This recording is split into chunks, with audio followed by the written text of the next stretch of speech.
Welcome to the deep dive. Today we're jumping into the COBIT 2019 framework. Right, it's all about IT governance and management best practices. Exactly. If you're looking for a way to understand how organizations handle their IT without, getting totally overwhelmed, this is for you. We'll try and break it down. Yeah, we'll cover where COBIT came from, how it's changed, that really key difference between governance and management, Super important distinction. and the main ideas, the principles behind the 2019 update. And it has quite a history, doesn't it? Even some groundwork laid way back. Yeah, apparently some computer pioneers in '67 sort of started things that eventually led here. But our goal today is really just to give you a clear structure for thinking about this stuff. Okay, so origins. ISA kicked it off in 1996, mostly for IT auditors at first. No, it's just auditing initially. Pretty much. But then it grew. Version 1, 2, 3, all the way to 5. It kept expanding. Expanding how? Well, moving beyond just audit checks to becoming a more comprehensive framework, trying to link what IT does back to the overall company strategy. Okay, makes sense.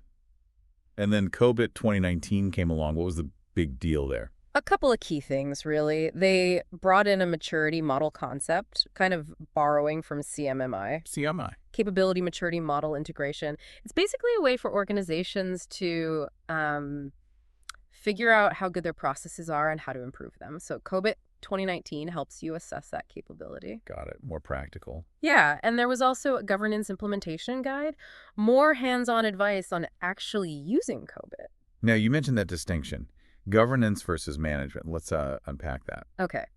Think of governance as, well, the board of directors' job, setting the big picture strategy, the direction, providing oversight. High-level stuff. Exactly. Then management, that's your CEO, CFO, the execs, they handle the day-to-day running of the show, making sure things actually happen according to that direction. So governance is like, here's where we're going, and management is, okay, here's how we'll get there. That's a great way to put it, yeah. And COBIT really stresses having those roles clearly defined. You need to know who decides what. Makes sense. Who else is involved? Who are the stakeholders here? Oh, quite a few.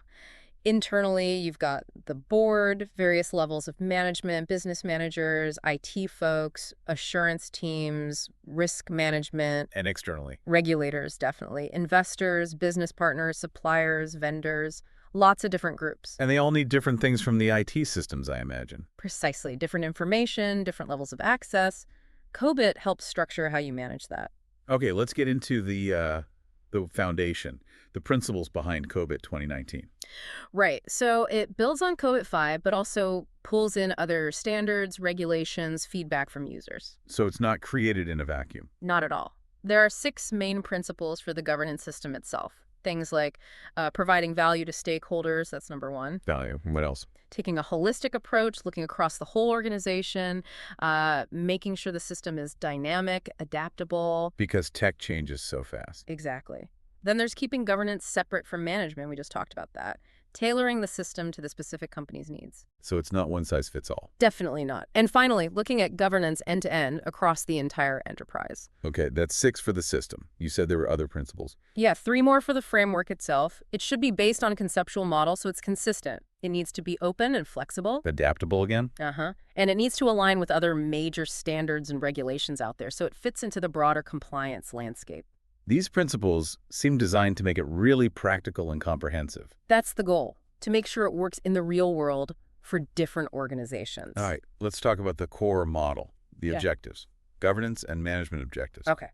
On the governance side, it's grouped under EDM, evaluate, direct, and monitor. EDM. What does that cover? It's about making sure the enterprise gets value from IT, setting up the governance framework itself, optimizing risk, making sure resources are used well, and engaging with stakeholders. So that's the board-level oversight again. Pretty much. Then you have the management objectives. These are more detailed, broken into 4 domains. 4. Okay. APO align, plan, and organize. BAI build, acquire, and implement. DSS deliver, service, and support. And MEA monitor, evaluate, and assess. Wow. Okay. APO, BAI, DSS, MEA.